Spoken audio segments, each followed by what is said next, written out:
अस्सलामुअलैकुम dear students, hopefully आप सब बिल्कुल ठीक होंगे। स्टूडेंट्स, आज का हमारा टॉपिक है डाइजेशन इन स्टमक। स्टमक के अंदर डाइजेशन किस तरह होती है। ये थोड़ा सा लेंथी टॉपिक है लेकिन बहुत ही मज़े का टॉपिक है, तो आपने इसको शुरू से लेकर आखिर तक ध्यान से समझना है।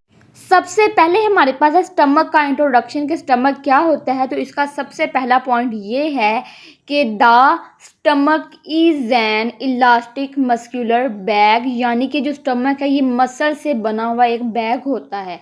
इसका दूसरा पॉइंट ये है कि the stomach is situated below the diaphragm, यानी कि जो स्टमक होता है ये डायाफ्राम के बिल्कुल नीचे मौजूद होता है। And on the left side of the abdominal cavity, और जो एब्डोमिनल कैविटी है उसके लेफ्ट साइड पे जो स्टमक है ये मौजूद होता है। तो स्टूडेंट्स, इसकी जो लोकेशन है इसको आपने अच्छे तरीके से याद रखना है। एक तो ये कि ये डायाफ्राम के बिल्कुल नीचे मौजूद होता है, दूसरा ये कि ये एब्डोमिनल कैविटी की लेफ्ट साइड पे मौजूद होता है। इसमें आगे हमारे पास है कार्डिक स्फिंक्टर। तो इसकी डेफिनेशन ये है कि at the junction between the oesophagus and the stomach there is a special ring of muscles called cardiac sphincter, यानी कि एसोफेगस और स्टमक के दरमियान में मसल्स की एक स्पेशल रिंग होती है। तो मसल्स की स्पेशल रिंग को हम कार्डिक स्फिंक्टर कहते हैं। तो आपने कार्डिक स्फिंक्टर की सिंपल सी डेफिनेशन याद रखनी है कि एसोफेगस और स्टमक के दरमियान में जो मसल्स की स्पेशल रिंग होती है उसको हम कार्डिक स्फिंक्टर कहते हैं।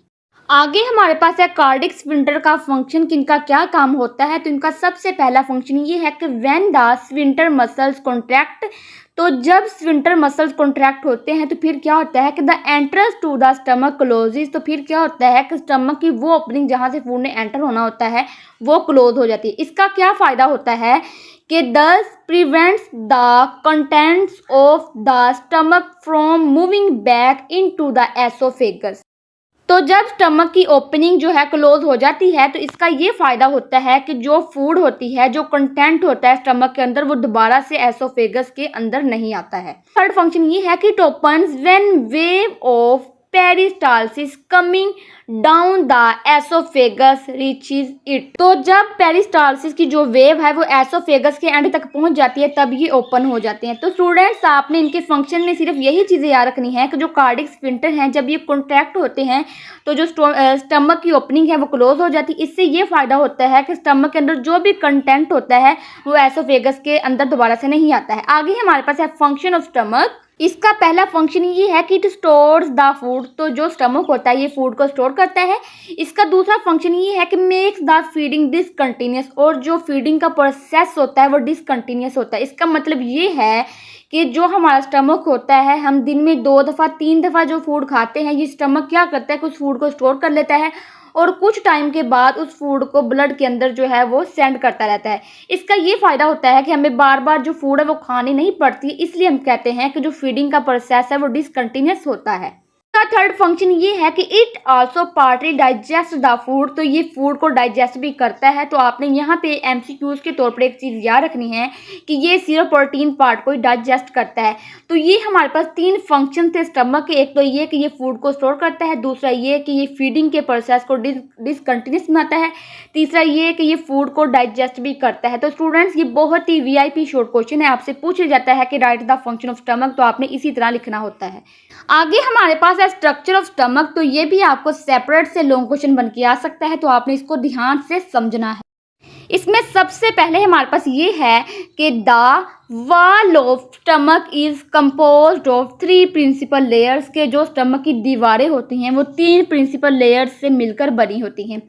इसमें सबसे पहले ये है कि outer layer is composed of connective tissue, के जो आउटर लेयर होती है ये कनेक्टिव टिश्यू से मिलकर बनी होती है। इसमें आगे ये है कि middle layer is composed of 2 smooth muscles, और जो मिडल लेयर होती है ये 2 स्मूथ मसल से मिलकर बनी होती है। इनमें जो सबसे पहला स्मूथ मसल है वो है outer muscle is longitudinal muscle. जो आउटर मसल होता है वो लॉन्गिट्यूडिनल मसल होता है। तो ये है कि inner muscle is circular muscle, और जो इनर मसल होता है वो सर्कुलर मसल होता है। तो ये दोनों स्मूथ मसल मिलकर ही मिडल लेयर को बनाते हैं। आगे स्टूडेंट्स, हमारे पास है मिडल लेयर का फंक्शन, किनका क्या काम होता है। तो इसमें सबसे पहले ये है कि इट हेल्प इन चर्निंग, यानी कि ये फूड को पीसने के लिए इस्तेमाल होती है। दूसरा ये है कि it mixing the food with the stomach secretions, और ये फूड को स्टमक की सेक्रीशन के साथ मिक्स करवाती है। तो इसके दो फंक्शन है, एक तो ये कि ये चर्निंग में हेल्प करती है, दूसरा ये फूड को मिक्स करवाने में हेल्प करती है। आपने सबसे पहले तो ये याद रखना है कि जो आउटर लेयर है ये कनेक्टिव टिश्यू से मिलकर बनी होती है। फिर आपने ये याद रखना है कि जो मिडल लेयर है ये लॉन्गिट्यूडनल और सर्कुलर मसल से मिलकर बनी होती है।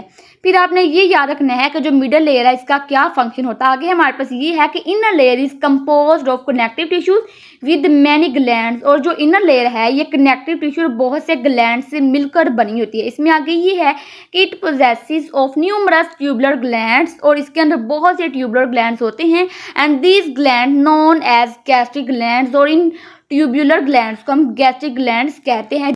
आगे हमारे पास है कंपोजिशन ऑफ गैस्ट्रिक ग्लैंड्स के जो गैस्ट्रिक ग्लैंड्स हैं ये खुद किससे मिलकर बने होते हैं। तो इसमें ये है कि these gastric glands are composed of 3 kinds of cells. तो ये जो गैस्ट्रिक ग्लैंड्स होते हैं ये 3 काइंड्स के सेल्स से मिलकर बने होते हैं।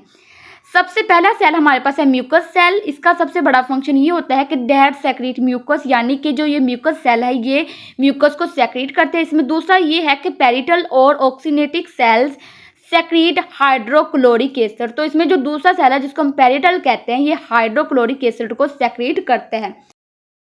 आगे लास्ट सेल हमारे पास है जाइमोजिन सेल्स विच सेक्रीट पेप्सिनोजिन, और जो जाइमोजिन सेल्स होते हैं ये पेप्सिनोजिन को सेक्रीट करते हैं। आगे लास्ट में हमारे पास है गैस्ट्रिक जूस। तो इसकी डेफिनेशन ये है कि the collectively secretions of all these cells is known as gastric juice, यानी कि इन तमाम सेल्स की इकट्ठी सेक्रेशंस को हम गैस्ट्रिक जूस कहते हैं। तो ये बहुत ही वीआईपी डेफिनेशन है। आगे हमने ये पढ़ना है कि म्यूकस का, पेप्सिनोजिन का और हाइड्रोक्लोरिक एसिड का क्या रोल होता है। सबसे पहले हमारे पास है रोल ऑफ म्यूकस। तो इसका सबसे पहला रोल ये है कि mucus covers the inside of the stomach, यानी कि जो म्यूकस होता है वो स्टमक को अंदर की तरफ से कवर करता है। इसका दूसरा फंक्शन ये है कि it prevents the underlying walls from being digested, यानी कि ये स्टमक की जो अंडरलेइंग वॉल्स होती हैं उनको डाइजेशन से प्रिवेंट करता है, यानी कि बचाता है। आगे है रोल ऑफ हाइड्रोक्लोरिक एसिड। तो इसका सबसे पहला रोल ये है कि इट सॉफ्टेन्स द फूड, ये फूड को सॉफ्ट कर देता है। आगे ये है कि it kills the micro organisms, तो ये तमाम माइक्रो ऑर्गेनिजम्स को मार देता है।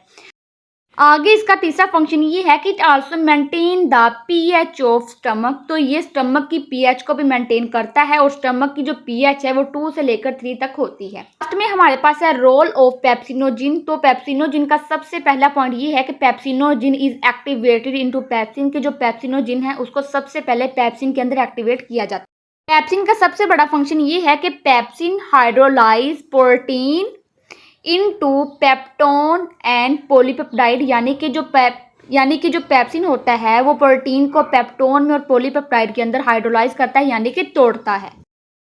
लास्ट में हमारे पास है काइम। तो स्टूडेंट्स ये बहुत ही वीआईपी शॉर्ट क्वेश्चन है, इसको आपने ध्यान से सुनना है। तो इसकी डेफिनेशन हमारे पास ये है कि द मसल्स ऑफ स्टमक वाल थ्रूली mix up the food with gastric juice and eventually convert it to semi-solid mass is called chyme।